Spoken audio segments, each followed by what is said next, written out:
We live in an era where the word freedom is exalted as the pinnacle of human achievement. Social media, advertisements, motivational speeches all repeat the same mantra. Follow your desires, do what you want, be yourself. The contemporary individual is constantly encouraged to pursue every impulse, every wish, as if this were the surest path to happiness and authenticity.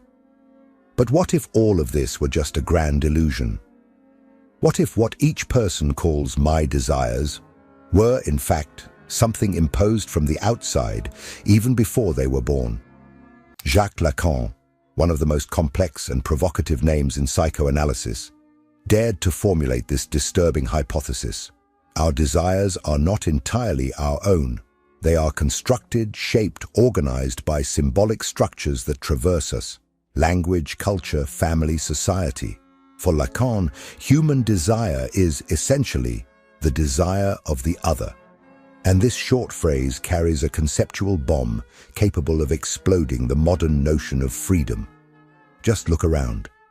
The individual who believes they are free to choose what to consume, with whom to relate, which career to pursue, which body to aspire to, may simply be reproducing a script written by advertisers, influencers, cultural standards, invisible algorithms. Lacan forces us to confront the possibility that even when one thinks they are free, the subject is following what the other desires of them. The other here is not just another person, but the totality of discourses and social expectations that structure reality. Today's video seeks to shed light on this sophisticated trap in which contemporary society keeps us ensnared: the promise of freedom through the satisfaction of desires. A promise that, according to Lacan, not only fails to liberate us, but further imprisons us in a cycle of lack and frustration. Because each satisfied desire reveals only a new emptiness, a new absence, something that is missing, the famous manque à être that Lacan speaks of. It is this mechanism that keeps the machine of consumption, performance, and the relentless pursuit of recognition spinning endlessly. The proposal here is not only to present complex concepts from Lacan, but also to show how all of this operates concretely in modern life. Social media, consumerism, relationships, the quest for status, self-concept, all of this becomes fertile ground for desires to be produced, sold, and paradoxically, never fully satisfied. The promise is always the same. Just this one more thing, and you will be free, fulfilled, happy. But experience shows the opposite. Anxiety grows, emptiness deepens, and freedom seems increasingly distant. If you have ever found yourself questioning why, even after achieving something you wanted so much, you continue to feel a difficult-to-name emptiness. If you have realized that there are desires that seem not to come from you, but from a strange, diffuse, external place, this video is for you. Because, as Lacan would say, man's desire is the desire of the other. And perhaps understanding this is the first step to finally beginning to be free. For Jacques Lacan, human desire does not arise pure, isolated, as something that springs from the innermost depths of the subject. It is not an autonomous, spontaneous force, free from influences. What Lacan reveals to us, and what few have the courage to face, is that our desire is essentially structured by the other. But after all, who or what is this other? The other, with a capital O, is much more than the people around us. It is a symbolic, invisible instance, composed of language, culture, social norms, family expectations, and discourses that shape reality even before we enter the world. From the moment we are born, we are thrown into this symbolic field where everything is already named, signified, organized. Our name, the gender assigned to us, the ideas of what is right or wrong, beautiful or ugly, desirable or undesirable. All of this precedes us. Lacan states that the desire of man is the desire of the other, because we learn to desire not directly the objects, but what we perceive the other values, what the other points out to us as worthy of desire. Desire, then, does not simply direct itself to the object, but to the position that this object occupies in the gaze of the other. We desire to be desired. We desire recognition, love, validation from the other. There is always behind every desire a deep yearning to be seen, approved, included. That is why, in everyday life, so many desires seem to arise from strangely impersonal places.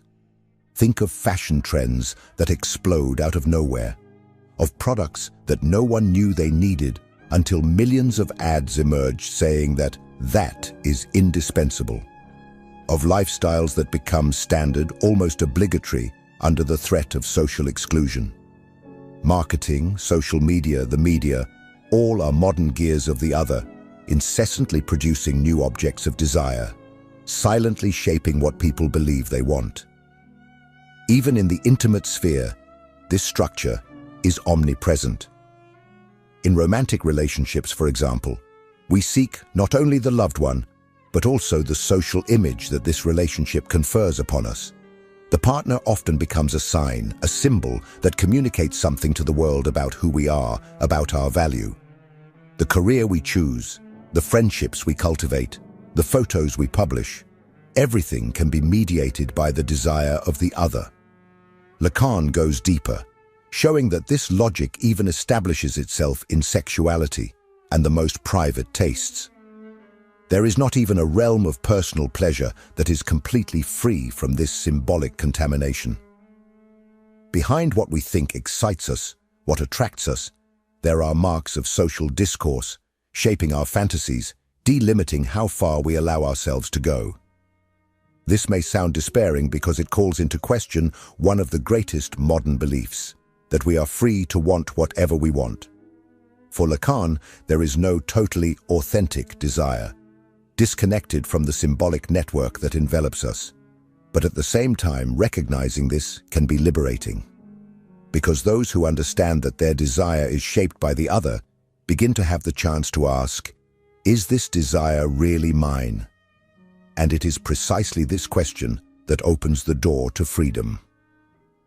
But before understanding how this machinery traps us, we need to look at how the contemporary system feeds this dynamic in an even more intense and sophisticated way. Because there is a powerful engine spinning non-stop that feeds on our desire and keeps us trapped in a wheel that never stops turning. And that is what we will talk about in the next part. The system that keeps you trapped. If this content is making sense to you, click the subscribe button and subscribe to the channel. Thank you for your support. If Lacan teaches us that our desire is not entirely our own, it is in contemporary society that this truth reveals itself in a more cruel and sophisticated way. Because there has never been a time so obsessed with selling freedom, and paradoxically, so effective in imprisoning individuals through their own desires. The system that surrounds us is not just economic, it is symbolic, psychological, existential. It feeds on our incessant search for satisfaction, shaping every aspect of life to ensure that we never stop desiring. Think of social media. They are platforms that present themselves as spaces for free expression, where anyone can be themselves. But in practice, they function as a gigantic distorted mirror, incessantly reflecting the desires of the other. Every like, every comment, every share is not just social interaction.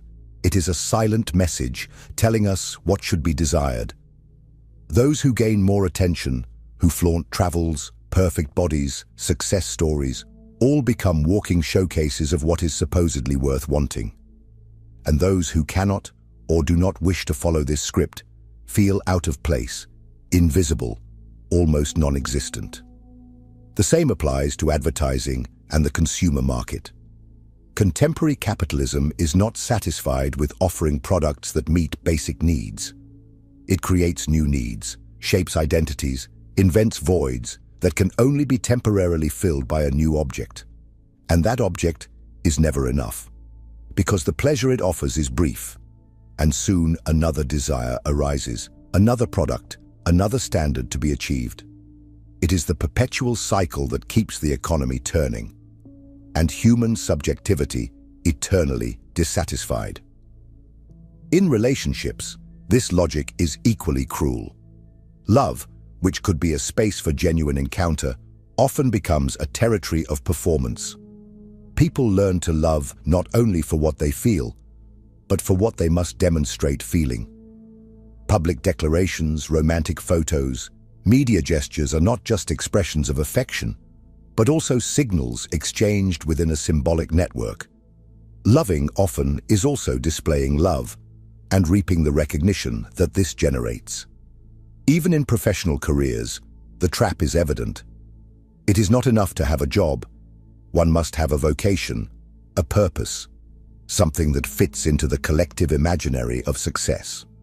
Working hard is not sufficient. One must appear passionate, fulfilled, vibrant, at the risk of being seen as someone without ambition or a failure. The culture of high performance makes us believe that we only exist if we are always climbing, conquering, producing, and any pause, any hesitation, turns into shame. This is the true system that keeps us trapped, a mechanism that not only exploits our labor, but also colonizes our soul, transforming our desires into fuel for its own survival. And it does this through a constant promise that reaching the next goal is enough to finally be free. But freedom never arrives. What arrives, invariably, is the next target, the next void to be filled. Lacan warns us that this game is infinite because human desire is structurally marked by lack. There is never an object capable of fully satisfying this absence, and the system perversely knows this.